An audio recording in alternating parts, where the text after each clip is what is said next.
everyone, and welcome to This Explainer. I am so glad you're here with us today. Look, if you're the kind of person who loves learning and wants, direct, structured insights you can actually use right away, you're in the exact right place.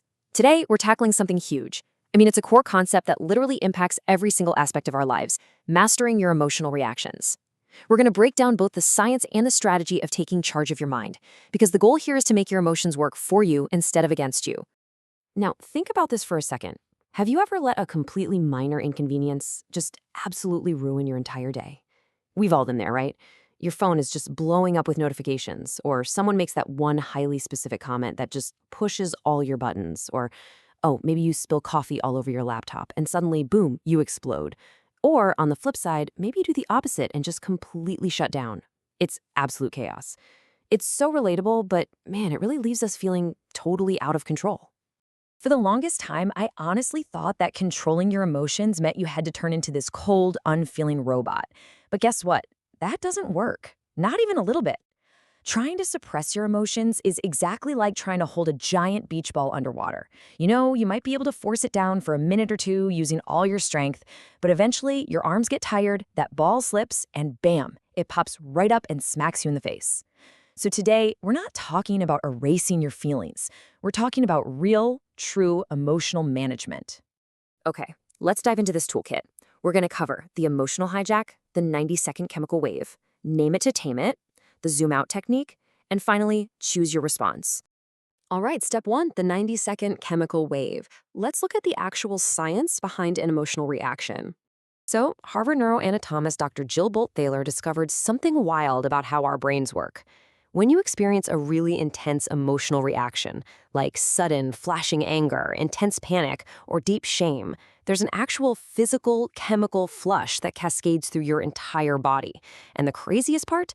That massive chemical rush lasts for exactly 90 seconds. That's it, literally 1.5 minutes. The sheer physical intensity of an emotion isn't some permanent state. It is just a very brief, temporary chemical event. And this brilliantly illustrates how it actually plays out. At 0 seconds, you hit the trigger. Bam, the emotion hits. By 45 seconds, that chemical wave in your bloodstream is cresting. This is when you feel the absolute most overwhelmed. But by 90 seconds, the physical wave completely crashes and clears out. Now, listen closely to this part. If you're still furious 10 minutes later, or you're spiraling 2 hours later, it's not the original event doing it to you anymore. Actually, it's the story you are telling yourself about the event that keeps fueling the fire. So here is your direct, actionable advice for the next time this happens. The very next time you feel a massive surge of intense emotion hit you, just look at the clock. Seriously, do not speak. Do not send that angry text message. Do not make any major decisions. Just breathe. You just need to ride out that physical wave for those 90 seconds and simply let the chemicals clear from your system. You've got to let your biology reset before you can even think clearly. Once that initial wave clears, we move to step 2, name it to tame it. This is all about cooling down the brain's alarm system. Now that you aren't drowning in stress chemicals, you need to accurately identify the specific emotion you're actually dealing with. Notice the contrast we have here. Most of us just default to these broad, honestly kind of unhelpful terms. We say things like, I'm just mad, or I'm stressed, or the absolute classic, I'm fine. But look at the alternatives. Instead of mad, well, maybe you actually feel disrespected. Instead of stressed, maybe you feel overwhelmed by choices. Instead of fine, maybe you're actually quite anxious. So why does this little vocabulary shift even matter? Because brain scans physically prove that moving from a broad default term to a specific, precise label actively cools down your amygdala, which is literally your brain's alarm system. Be specific. When you name the monster accurately, it instantly loses its power over you. Moving right along to step 3, the zoom out technique. Let's talk about gaining some much needed perspective on your triggers.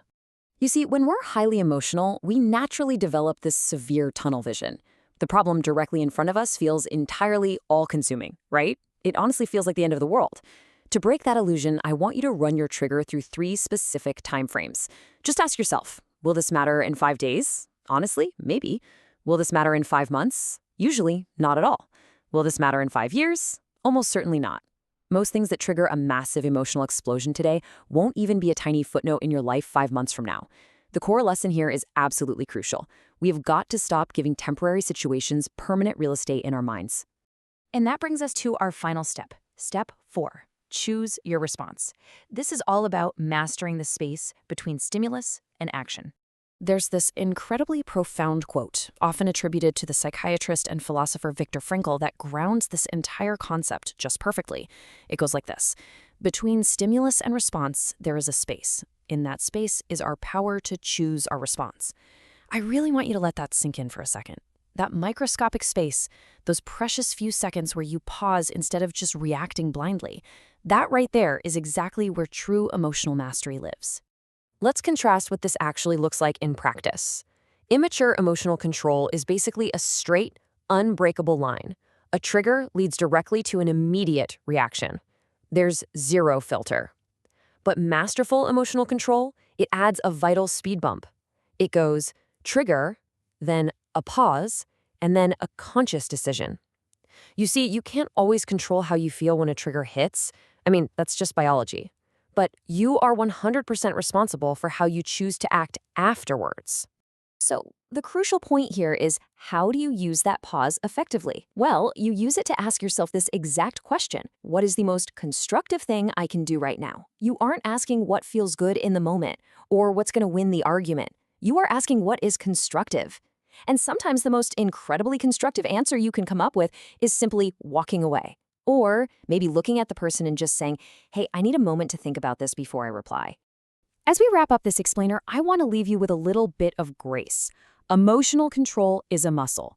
You are not going to be perfect at this on day one. You're definitely going to drop the weight occasionally. You'll lose your cool. You'll completely forget the 90-second rule. And you know what? That is completely okay. The goal here is progress, not perfection. Every single time you successfully pause, you are strengthening that muscle. I want to leave you with one final thought to carry with you today. The next time life throws a trigger your way, I want you to remember your toolkit. Let the chemicals clear, accurately name the emotion, zoom out your perspective, and step into that powerful pause. In the space between stimulus and response, what will you choose? Thank you so much for joining me in this explainer today.